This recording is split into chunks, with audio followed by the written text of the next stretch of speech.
আরজিকর কাণ্ডে উত্তাল হচ্ছে গোটা রাজ্য, গোটা দেশ। এবার দেশকালের গণ্ডি পেরিয়ে ওপার বাংলার মানুষও তারা সরব হয়েছেন। এবার কাদম্বিনীর ঘটনায় সরব হয়েছেন মূলত ওপার বাংলার যারা সাধারণ মানুষ, চিকিৎসক মহল, প্রত্যেকেই আরজিকর কাণ্ডে সরব হচ্ছে বৈষম্য বিরোধী আন্দোলনকারীরা। এপারে মূলত চিকিৎসক ছাত্রদের আন্দোলনের পাশে রয়েছেন ওপারের ছাত্ররা। বিচার বিভাগীয় একটা তদন্তের দাবি জানিয়েছেন নাহিদ ইসলাম। মূলত তিনি ছাত্র আন্দোলনের এক মুখ বাংলাদেশের, এবং সদ্য সেখানে অন্তর্বর্তী সরকার গঠন হয়েছে। শপথ নিয়েছেন ডক্টর মোহাম্মদ ইউনুস। নাহিদ ইসলাম তিনিও শপথ নিয়েছেন, সরব হয়েছেন তিনি।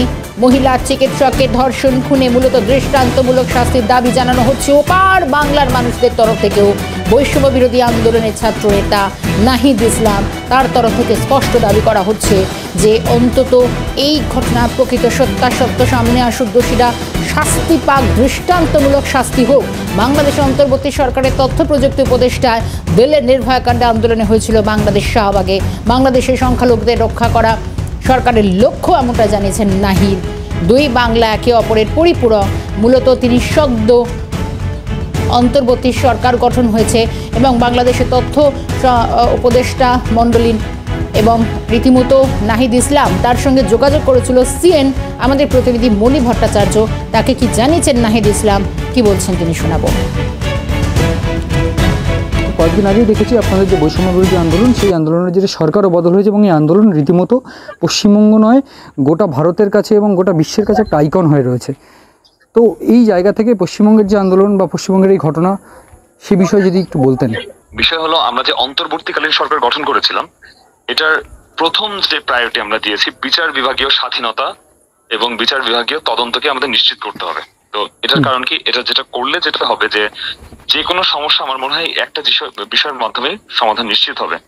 এবং সে শুধু সেটাই না, নারী স্বাধীনতা নিশ্চিত করা, একটা মানুষ রাস্তা দিয়ে হেঁটে যাবে, তাকে তার উপরে কোনো ধরনের লেলুপ দৃষ্টি দেয়া বা তাকে কোনোভাবে হ্যারাসমেন্ট করা, সেটা আপনার দৃষ্টির মাধ্যমে বলি বা আপনাকে যদি আমি যদি স্বাধীনতা নামে আমি যদি তাকে কোনো ধরনের হ্যারাসমেন্ট করি, এটা কোনোভাবে এটা যৌক্তিক না এবং সেটাকে আইনের দৃষ্টান্তমূলক শাস্তি দেওয়া উচিত, যাতে আর ভবিষ্যতে এই কাজটি কেউ না করতে পারে কোনোভাবে।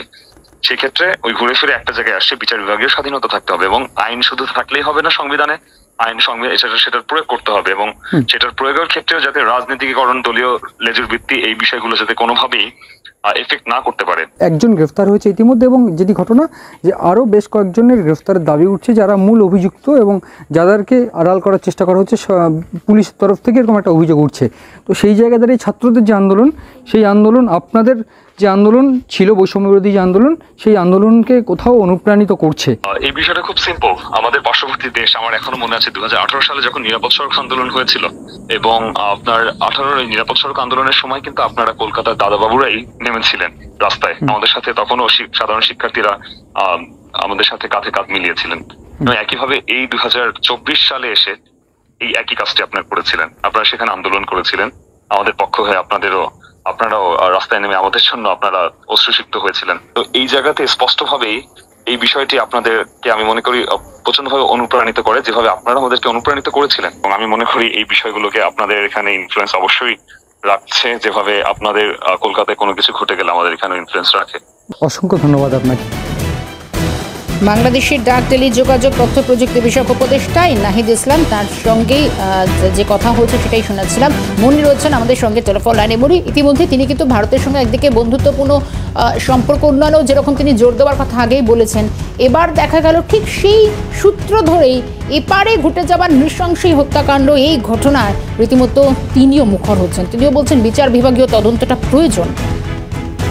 দেখো, বিচার বিভাগীয় তদন্ত যে প্রয়োজন সেটা তো নাহিদ বলেছেই, কিন্তু এটা যে প্রয়োজন সেটা বলার অপেক্ষা সত্যিই রাখে না। কারণ নাহিদ বৈষম্য বিরোধী আন্দোলনের একটা অন্যতম মুখ এবং তিনি বর্তমানে তথ্য প্রযুক্তি মন্ত্রণালয়ের উপদেষ্টা।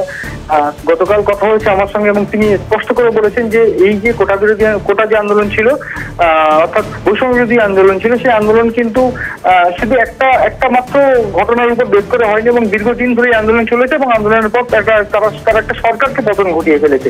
ফলে এই যে আন্দোলন, ছাত্র আন্দোলন, সেটা ভীষণ গুরুত্বপূর্ণ এবং তিনি গতকাল যেটা স্পষ্ট করে উল্লেখ করেছেন, তাদের যে অন্তর্বর্তীকালীন সরকার ছাত্রদের মাধ্যমে যে সরকার গঠন হয়েছে, সেই সরকারের কিন্তু মূল উদ্দেশ্য যে এই যে বিচার বিভাগের তদন্ত এবং তদন্তর বিচার ব্যবস্থাকে আরো শক্ত করা, যেটা কিন্তু তিনি অভিযোগ করেছেন যে হাসিনার সময় ছিল না, হাসিনার সরকারকালে ছিল না। ফলে এই যে গতকাল সম্প্রতি যে ছাত্রী মৃত্যু অর্থাৎ চিকিৎসক যে মৃত্যু, সেই মৃত্যুর পর যে একজন সবেমাত্র গ্রেফতার হয়েছে, যদিও এখন অব্দি গতকাল মুখ্যমন্ত্রী নিজে দাবি করেছেন যে আরো যারা অভিযুক্ত রয়েছেন তাদেরকে গ্রেফতার করা হবে, যদিও এখন অব্দি পুলিশের কোনো ভূমিকা দেখা যায়নি বা পুলিশকে এখন অব্দি কাউকেই গ্রেফতার করতে পারেনি এই ঘটনায়। তো এই বিষয়টা কিন্তু তিনি বিচার বিভাগে তদন্ত চান এবং তিনি পরিষ্কারভাবে বলেছিলেন যে এই যে আন্দোলন, সেই আন্দোলনে কিন্তু তারাও পাশে রয়েছেন। ফলে ছাত্রদের মাধ্যম দিয়ে এই যে আন্দোলন গোটা রাজ্যে এবং গোটা দেশে অর্থাৎ ভারতবর্ষে যে আন্দোলন গঠিত হয়েছে, চিকিৎসকদের মধ্যে সেই আন্দোলন আরো বিস্তৃত হবে বলে মনে করছেন রাজনৈতিক মহল। বেশ, মণিকে ধন্যবাদ জানাই। আপাততভাবে মণি ভট্টাচার্য ছিলেন আমাদের সঙ্গে। কোটা বিরোধী আন্দোলনের অন্যতম মুখ ছিলেন এই নাহিদ ইসলাম এবং একেবারে ছাত্র নেতা থেকে শুরু করে অন্তর্বর্তী সরকারের উপদেষ্টা পদে তিনি বহাল হয়েছেন, তার শপথও হয়েছে। কিন্তু শুরুতেই তিনি ইতিমধ্যেই একদিকে ভারতের সঙ্গে সুসম্পর্ক স্থাপনে যেরকম জোর দিয়েছেন নাহিদ, অন্যদিকে আরজিকর মেডিকেল কলেজে হাসপাতালে ঘটে যাওয়া নৃশংস পাশবিক এই ঘটনায় রীতিমতো সরব হয়েছেন নাহিদ। এবং ওখানেও মূলত নাহিদ যেরা জানাচ্ছেন, বাংলাদেশের সংখ্যালঘুদের রক্ষা করা তার সরকারের একটা গুরু দায়িত্ব, দুই বাংলা একে অপরের পরিপূরক, এমনটাই তিনি সিএনএর প্রতিনিধিকে জানিয়েছেন। সিপিএম নেতা সুজন চক্রবর্তী রয়েছেন আমার সঙ্গে টেলিফোন লাইনে। সুজনবাবু, স্বাগত জানাই ক্যালকাটা নিউজে। আরজিকর কাণ্ডে সরব হয়েছেন বৈষম্য বিরোধী আন্দোলনের অন্যতম মুখ এবং অন্তর্বর্তী সরকার উপদেষ্টা বাংলাদেশের নাহিদ ইসলাম। তিনি বলছেন যে রীতিমতো বিচার বিভাগীয় তদন্ত প্রয়োজন, কি বলবেন? দেখুন, এপার বাংলা ওপার বাংলার প্রশ্ন এটা নয়, এটা যে কোনো সংবেদনশীল মানুষ, সভ্য মানুষ, গণতান্ত্রিক মানুষ, তারা আরজিকরের যে ঘটনা ঘটেছে তার তীব্র নিন্দা করবেন এবং তারা সবাই বুঝতে পারবেন বা পারছেন যে রাজ্য সরকার কিভাবে এটাকে ধামাচাপা দেবার চেষ্টা করেছে। প্রথমে আত্মহত্যা বলেছে, তারপরে পুলিশের কাণ্ড কারখানায় বোঝা গেছে, শেষমেশ সিভিক পুলিশ, যে পুলিশ ব্যারাকে থাকতো, যে পুলিশের গাড়ি নিয়ে ঘুরে বেড়াতো, সর্বশক্তিমান মুখ্যমন্ত্রী অত্যন্ত ঘনিষ্ঠ ওয়েলফেয়ার, তার নেতাদের হাত মাথায় রেখে চলেছে। ফলে পুলিশ যে সবটা ধামাচাপা দিচ্ছে, দেবার চেষ্টা করছে, রাজ্য পুলিশের তদন্তের উপরে এখানকার ডাক্তারদেরও ভরসা নেই, এখানকার মানুষেরও ভরসা নেই।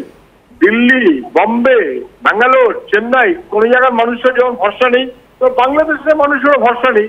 বাংলাদেশের মানুষ তারা পশ্চিমবাংলার খবর খুব পান, রাখেন, মিডিয়ার নানান ভাবেই এখন সেসব পান। ফলে তারাও সমান ভাবে, এবং তারা অন্য দেশ হতে পারে কিন্তু তারা বাঙালি, তো একটা কোথাও তাদের লাগে যে কি হচ্ছে, একটা বাংলা ছিল, কি হচ্ছে বাংলাতে, পশ্চিম বাংলাতে। যেমন আমরা খুব কনসার্ন বোধ করি ওপার বাংলার ঘটনায়, যেমন ওপার বাংলার মানুষও খুব কনসার্ন বোধ করেন, তবে এটা এপার বাংলা ওপার বাংলার ব্যাপার না। গোটা দেশের যে কোনো বা দেশের বাইরের যে কোনো মানুষ, অন্য রাজ্যে আছেন, অন্য দেশে আছেন যে বাংলার মানুষ, তারা সবাই উদ্বিগ্ন এবং বুঝতে পারছেন যে পশ্চিমবাংলার সর্বনাশ কিভাবে ঘটে চলেছে আর ধামাচাপা কিভাবে দেবার চেষ্টা হচ্ছে। ফলে পুলিশের তদন্তের উপরে তাদের ভরসা নেই, হয় কোর্ট মনিটর সিবিআই, না হলে বিচার বিভাগীয়। একদমই তাই, এবং তারই একটা ডেডলাইন অলরেডি সিএম দিয়ে রেখেছেন।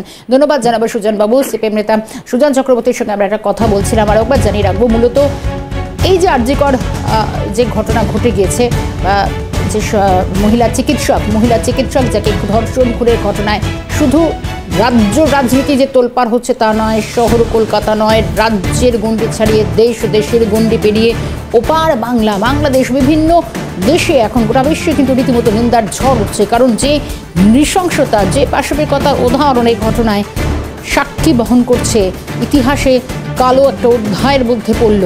এবং আরজিকর কাণ্ডে সরব বৈষম্য বিরোধী আন্দোলনকারীরা।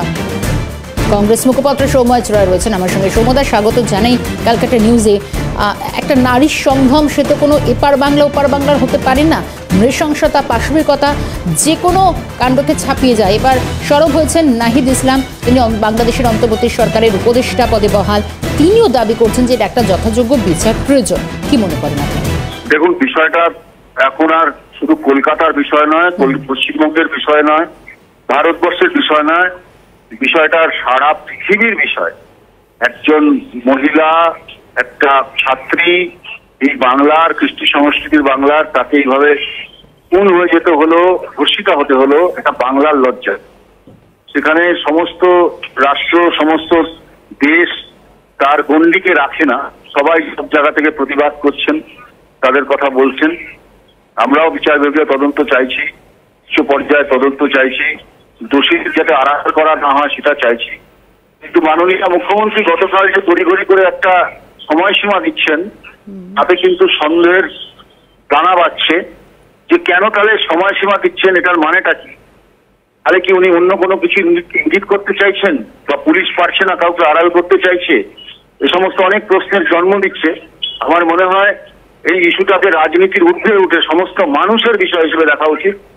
আমরা চাই যে অবিলম্বে দোষী, প্রকৃত দোষী গ্রেপ্তার হোক, পেছনে যারাই থাকুক, যত বড় মাথা থাকুক, যত প্রভাবশালী হোক, যেন ছাড়া না পায়, দৃষ্টান্তমূলক শাস্তি হয়। আর সারা পৃথিবীর বর্ডার, এখানে কোনো বর্ডার নেই, এখানে কোনো বাউন্ডারি নেই, সারা পৃথিবীর নারী জাতি, পুরুষ জাতি, সবাই, মানুষ যারা, সবাই এক স্বরে প্রতিবাদ করবে। এটাই স্বাভাবিক, এটাই বাস্তবতা। একদমই তাই, একটা অন্যায় নিরপেক্ষ বিচার হওয়াটা খুব প্রয়োজন। অনেক ধন্যবাদ জানাবো সৌম্যদার সময় দেওয়ার জন্য। কংগ্রেস মুখপাত্র সৌম্য রায় ছিলেন আমাদের সঙ্গে। যারা ফোন লাইনে একাধিক বিভিন্ন মহল থেকে নানা প্রতিক্রিয়া সামনে আসছে। আরও একটু জানি যে বাংলাদেশের অন্তর্বর্তী সরকারের উপদেষ্টা পদে বহাল হয়েছে নাহিদ ইসলাম। তিনি বাংলাদেশের ছাত্র আন্দোলনের অন্যতম মুখ। তিনি শুধু তাই নয়, ইতিমধ্যেই তার সরকারের অন্তর্বর্তী সরকার গঠন হয়েছে, অনেকগুলো গুরুদায়িত্ব পালন, সঙ্গে ভারতের সঙ্গে আরও সুসম্পর্ক। কারণ শেখ হাসিনা থাকাকালীন সেই সময় কিন্তু ভারতের সঙ্গে যে মৈত্রীর সম্পর্ক, সেটা যেরকম একটা বহাল রয়েছে, সেই সম্পর্ককে আরও সুদৃঢ় করার বার্তা নাহিদ আগেই দিয়েছেন। কিন্তু এবার যে বিষয়ে তিনি সরব হলেন, বৈষম্য বিরোধী আন্দোলনকারী যারা রয়েছেন তাদের মধ্যে অন্যতম প্রথম সারির এই নাহিদ ইসলাম, তিনি যেরকমটা জানিয়েছেন। শুধু একটু যদি পিছনের দিকে তাকানো যায় তাহলে বলবো, দিল্লিতে নির্ভয়া গণধর্ষণ কাণ্ডে সেই সময়ও কিন্তু বাংলাদেশের শাহবাগে আন্দোলনে মুখর হয়েছিল সেখানকার ছাত্ররা। মূলত এবারও দেখা গেল কোনোভাবেই পিছিয়ে নেই তারা। এবার এপার বাংলায় নৃশংসতার প্রতিবাদ জানানো হচ্ছে ওপার বাংলায়। বাংলাদেশের মূলত নাহিদ ইসলাম তিনি গোটা বিষয়টা স্পষ্ট করেছেন, সেটাও আপনাদের শুনিয়েছি যে এই অন্যায়, এরকম নৃশংসতার একটা নিরপেক্ষ বিচার হোক, এবং অবশ্যই বিচার বিভাগীয় তদন্ত খুব প্রয়োজন বলে মনে করছেন নাহিদ ইসলাম। বাংলাদেশি সংখ্যালঘুদের রক্ষা করা সরকারের লক্ষ্য নাহিদ ইসলাম জানাচ্ছেন, কারণ দুই বাংলা একে অপরের পরিপূরক। সমাজকর্মী মিরাতুন নাহার রয়েছেন আমার সঙ্গে। দিদি, স্বাগত জানাই ক্যালকাটা নিউজে। আরজিকরের নৃশংসতা, পাশবিকতায় যখন কাঁপছে গোটা রাজ্য, গোটা দেশ, এবং দেশের গণ্ডি পেরিয়ে এই মুহূর্তে গোটা বিশ্বে একটা নিন্দার ঝড়। কারণ একটা নারীর সম্ভ্রম তো শুধু একটা নির্দিষ্ট এলাকার মধ্যে সীমাবদ্ধ থাকে না, দেশকালের গণ্ডি পেরিয়ে অনেকটাই। নাহিদ ইসলাম তিনি বলছেন যে এবার একটা প্রকৃত নিরপেক্ষ তদন্ত প্রয়োজন আছে, কারণ দুই বাংলা একে অপরের পরিপূরক। ওপার বাংলাও কাঁদছে দিদি।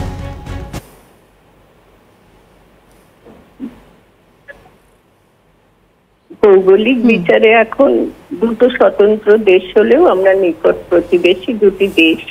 প্রতিবেশী যেমন পরস্পরের বিপদে হাত বাড়ায়, বিপদে সহানুভূতি সহমর্মিতা জানায়, ঠিক তেমনই প্রতিবেশী দেশের ছাত্রদের উপরে যেভাবে তাদের শাসক দল, তাদের প্রধানমন্ত্রী বা শাসক দলনেত্রী, প্রধান শাসক দলনেত্রী অত্যাচার নামিয়ে এনেছে, পুলিশ দিয়ে গুলি করিয়েছে, তারপরে ঘটনা অন্যদিকে রাজনৈতিক মৌলবাদী শক্তিরা সেটাকে দখল করেছে, বিরোধী রাজনৈতিক শক্তি আর মৌলবাদী শক্তি।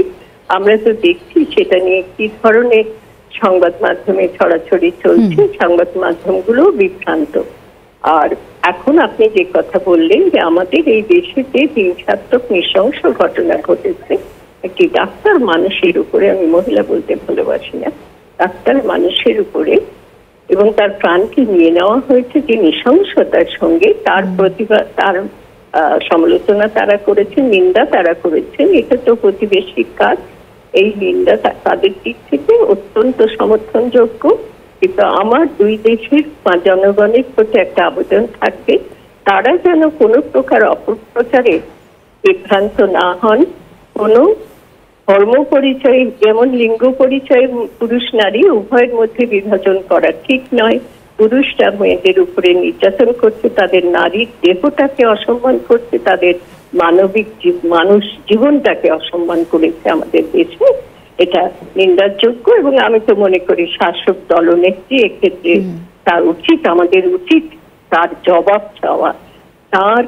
তার অধীনস্থ সমস্ত কর্মচারী, পুলিশ বলুন, যাই বলুন, প্রিন্সিপাল বলুন, কর্মচারী, সিভিক ভলেন্টিয়ার, তারা কিভাবে এরকম ঘটনার সঙ্গে লিপ্ত হতে পারে তার জবাব আমি অন্তত নাগরিক হিসেবে, জনগণের প্রতিনিধি হিসেবে আমি তার জবাব পেতে চাই।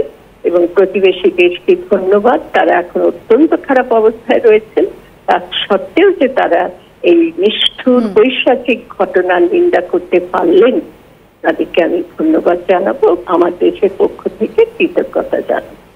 বেশ দিদি, সময় দেওয়ার জন্য অনেক ধন্যবাদ জানাই। দিনটা ভালো কাটুক আপনার। আমাদের সঙ্গে ছিলেন সমাজকর্মী মীরাতুন নাহার।